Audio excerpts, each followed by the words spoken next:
It's not often I find an SUV that really impresses me. However, this run-of-the-mill BMW X320D certainly has, in more ways than one too.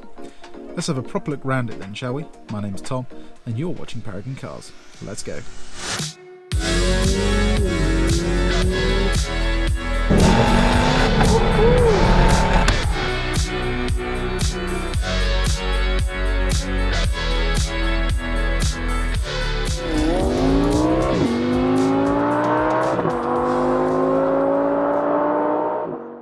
Now usually at this point I'd ask you to like and subscribe, but today I want to ask you a question.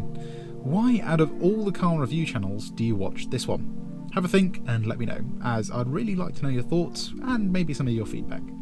Anyway, on to today's car. This is a BMW X320D. It's a mid-range / size SUV that competes with cars like the Audi Q5 and Mercedes GLC. This one is fitted with one of the more popular engine choices, the 2-litre diesel. With 190 horsepower and 400 Nm of torque, it's good for 0 to 60 in under 8 seconds. Not bad, but what about the roll? Let's see the figure that really matters and do the 30 to 70 sprint.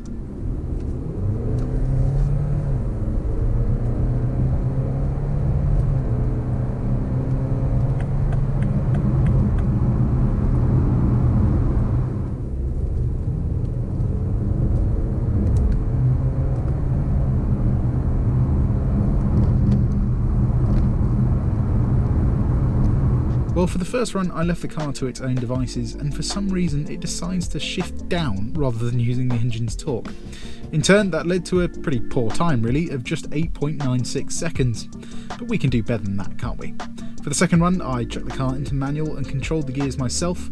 Starting from third meant I could use much more of that low-down grunt, and that led to a pretty big improvement in acceleration and therefore time. This time, the X3 managed a much more respectful 8.25 seconds. Now, I admit that's not really that fast, but for everyday driving, it's plenty nippy enough. Inside this very well-specced X3, you're greeted with swathes of leather and soft-touch trim. I have to say, build quality of BMWs seems to just be getting better as the years go on. So well done to them. Their design is also pretty neat, grippy bits in the cup holders, multiple options for controlling the infotainment, and nice low slung seats make for a hassle-free and fundamentally comfortable driving experience. The rear offers a pretty good amount of room for a car of its size, plus with the ability to recline the rear seats, you can get very comfortable indeed. As standard on the M Sport, you get an armrest with cup holders and your own climate. This car has the optional heated rear seats as well, which is a very nice thing indeed, especially because they're not a monthly subscription. Yeah, BMW, don't do that again. The boot is my favourite in this class of SUV. It just does everything right. It's the same size and relatively the same shape as the Audi Q5s, but there's a few other things that are just the cherry on top. You open the underfloor storage, which is held up by a gas strut. The parcel shelf can be stored under the boot, and when you fold the seats down, you don't have to go all the way round to the side of the car to push them all the way down. It's the little things like that that really do make a difference. Right, let's get on the road and see why I love this SUV so much. It is hot hatch fast. You can destroy miles in this thing. Let's give it some. Bit of AMG sound there. And it just tightens its line very well. Nearly killed a bird then. Right, let's get the heated wheel and the heated seats on and see what this BMW X3 is like around town. In terms of suspension, going over speed bumps, it is actually quite soft, which is quite nice. Usually BMWs are quite firm, especially their SUVs. They tend to be a little bit too sporty for my liking, but this one seems alright actually. Feels more like an Audi, which is weird because the BMW X4 we reviewed definitely felt a bit stiffer than this, or I'm pretty sure it did. If you want to go see that review, I will put a link in the top right hand corner. But anyway, steering is nice and light. Only negative thing with the steering is that the wheel itself is a little bit too chunky, I think. Just, it seems like pointlessly thick for some reason. But brake pedal, throttle pedal all have a nice weight to them. And it's very comfortable actually. The seating position is nice and low. I can adjust the pitch of the base. You know, the steering comes the perfect distance to my hands, and I feel like I'm sitting in the car rather than on it. And the thing I love about this particular class of SUV is that they're just the perfect size for driving around a city like London. So you get all the benefits of an SUV without any of the negatives of like struggling to park it, or you know, you can't find a space that's big enough, and you're having to let people pass you on smaller roads. You know, you can just gun it straight down smaller roads in this thing without having to worry too much. That's one thing I hate about bigger SUVs, is when you're going down smaller roads in London, you're having to let people pass constantly. It's like you're driving a bus. Whereas this, you can just about squeeze through. Oh, that heated wheel is nice. Surprisingly warm, actually. It's a week on and I've still got a cold, so it's nice to have some form of heated seats and heated wheel to keep me comfy. Got some different styles of display here as well. Actually look quite nice. They're all very similar to each other though, really. I mean, reduced and standard are just basically the same thing. Interesting. Individual's my favourite though. And I can already feel it's got that typical BMW positive steering feel. And even though this is an SUV, you do want it to be not playful, but just nice, you know. It sort of eggs you on just a little bit to drive it a little bit quicker than you usually would. So it's not boring. Now then, talking about this particular class of SUV, this is why it's good. So being a high-spec car, we've got reverse camera, parking sensors all round, even on the sides of the car, plenty of steering lock, and once you're in the space, you'll see in a second, once I've finished parking, you still have room to get out of the car. See, it's much easier to get out of this thing than something like a BMW X5. So no matter how small the space is, you can still get out, which is pretty neat. Right, let's see how responsive this 2-litre diesel engine is. See if start-stop works. If I whack it into Eco Pro. Nope, still not going to do it. It's probably because I've got the heated seats on. Anyway, half throttle out of a junction, and that low down torque gets you up to speed nice and fast. Not the fastest car in the world, but for driving around town, it's actually pretty nippy. And the key thing is, it's responsive. So a lot of like petrol-powered SUVs, you have to really rev them out to get the performance out of them. Whereas this, you know, you got that torque from really low down, and it's just instant. So around town, it's fairly similar to an electric car, really. You know, you just give it a little tickle of the throttle, and you just pick up speed nice and quickly. And it only has to downshift like 1 gear as well. Right, so let's reset our jet computer and see what MPG we can get on the motorway. Try not to activate my indicator store. Online it says you can get 68 miles per gallon out of this on the motorway. I think that's absolute tosh, because we reviewed a mild hybrid 3 Series, which is a much lighter car than this, like a lot lighter, and that, with its mild hybrid system, did 70 miles per gallon, and that was like the best figure I'd ever seen. So I think maybe if you're driving very slowly, you'll get 60, but I'm going to drive like you typically would on the motorway, so like 60, 70 miles an hour. Obviously can't break the speed limit, but you know, I'll drive at sort of that 70 mile an hour limit and just see what the real world figure is. Before we do that, let's get to the roundabout and have a quick taste of the handling, because it is a BMW after all, so it should be a little bit fun. Right, into sports, traction in dynamic, gearbox into sports as well. Let's see what she can do. This generation of BMW pretty much had really heavy steering for some reason. So all the newer BMWs have this comically heavy steering. It's not terrible though, I mean it's just kind of unnecessary, because it doesn't really add much feel. Anyway, let's give it a boot and see what happens. Wow. You see that? There was a tiny bit of slip from the rear there. This is what I mean. BMWs, you know, even their SUVs are a little bit playful, and this is just the 20D. This is not something like an X3 M40i. They give even the base model cars that same really well thought out and sorted chassis.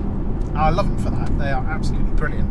You know, something like an Audi Q3 just wouldn't do that. You know, you'd understeer into a bush. Whereas this is collected, calm, but also fun. Never scares you, but it does what you want it to do. You know, you turn into a corner, you go, okay, I want to go there, and it'll do it. Okay, now we're on the motorway, let's just have a quick chat about things like road noise and wind noise. Road noise is very low, thankfully. BMW is a premium manufacturer, so it's nice to see that they put an effort into their sound isolation. And wind noise is non-existent, actually. It's a really quiet car to travel in. I'd say it's on par with something like an Audi Q5, which is very high praise indeed. Suspension settles down nicely, gets rid of the bigger undulations very well. Steering is positive, but it doesn't tramline much. You know, what do I mean by that? It's basically where the car kind of like tries to follow undulations in the road. This car isn't doing it, which is good. Visibility is also pretty good. Windows are nice and big, B pillar's nice and far back, A pillar's pretty skinny, and it's a nice shape so I can kind of see round it as well. And the wing mirrors are nice and large. And it just makes for a very relaxing driving experience. In terms of response on the motorway, if I give it full throttle in eco, changes gears pretty quickly, and as you can see, it picks up speed nice and fast. Right, about 15 more miles on the motorway. I will join you in around 15 minutes and see what MPG figure we get. Oh no, an Alpine, that's nice.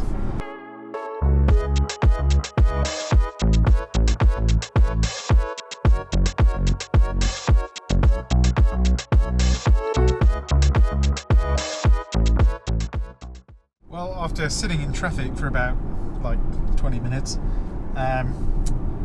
yeah, we didn't get the best figure in terms of MPG. We're only sitting at 41.3 at the minute, which overall isn't that bad, but when you consider the fact they claim this car can do over 60 miles per gallon, yeah, I don't think it can. Having said that though, sitting in traffic does affect the figure a little bit, so on a longer journey, maybe you'll get over 50, and then it's just about worth going for the diesel engine. Something like an Audi Q5 though will only do the same figure anyway, so like the competition is in the same boat, as it were. Anyway, let's get this thing into sports, traction off, and have some fun. See if it's better than the Audi and the Mercedes there. Right, let's have a ganders. Nice grip from the front end. Can that power out of corners? Oh yes. And yeah, higher up in the revs, the diesel engine dies off a little bit. It's much better at that lower down kind of grunt. It's not like the 350 BMW engines where they kind of just have power everywhere. They're like rocket ships, those cars. The 20Ds are very good low down though. Brakes, we've got the M Sport brakes, and they're just brilliant. They really are. You just never feel like the car's not going to stop. Now, see what I mean? So 4th gear, 2000 RPM, put your foot down now, and it just takes off. It's a lovely like 8/10 engine where you're sort of just getting a move on but not really revving it out so much.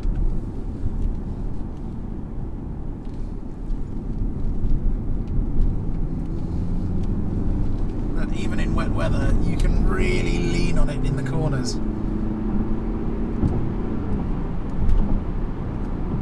And the ZF 8-speed gearbox goes through gears nice and fast. I mean, any car they put it in, it's brilliant. Downshift and upshift, perceivably, it's not that different from a dual clutch. You know, you don't get those like real snappy shifts when you're really on it, but it's so fast for a torque converter. Right, we can give it a little bit more aggression.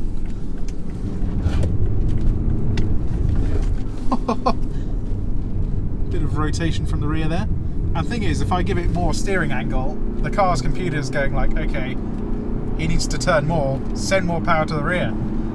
That's where it is better than an Audi. It just does what you tell it to do. So if you ever find yourself in a situation where you're like, oh, I need to change direction quickly, this is the car you want. That's where it's actually quite a bit safer, I think. It just responds to your input. It's just that fraction of a second quicker. Steering is nice. Not a huge amount of feel, but you know what the car is doing. It inspires confidence. Steering wheel just needs to be a little bit thinner. I do love the way these cars drive though. Seats hold you in nicely.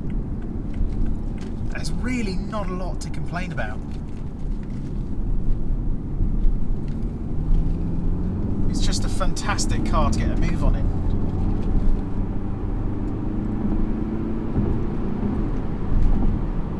And just look at the brakes here. So we come to the 100-yard marker at 7.8. Like half brakes, and it just puts the anchors on.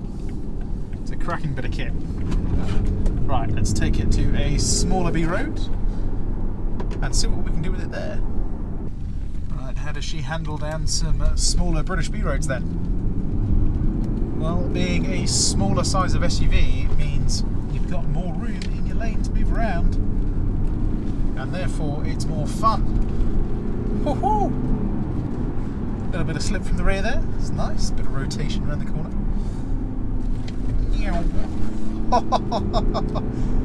I have to say, BMW do a cracking job with these things. Every time they're good. Tight into a corner, foot down. It's not a lot of power, but it is enough. Right, sort of launch. Let's see if we can get to 60 before the corner.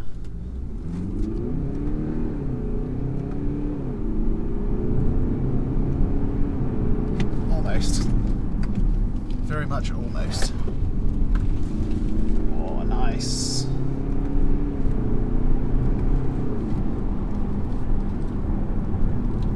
It's just a brilliant chassis for an SUV. Absolutely stellar.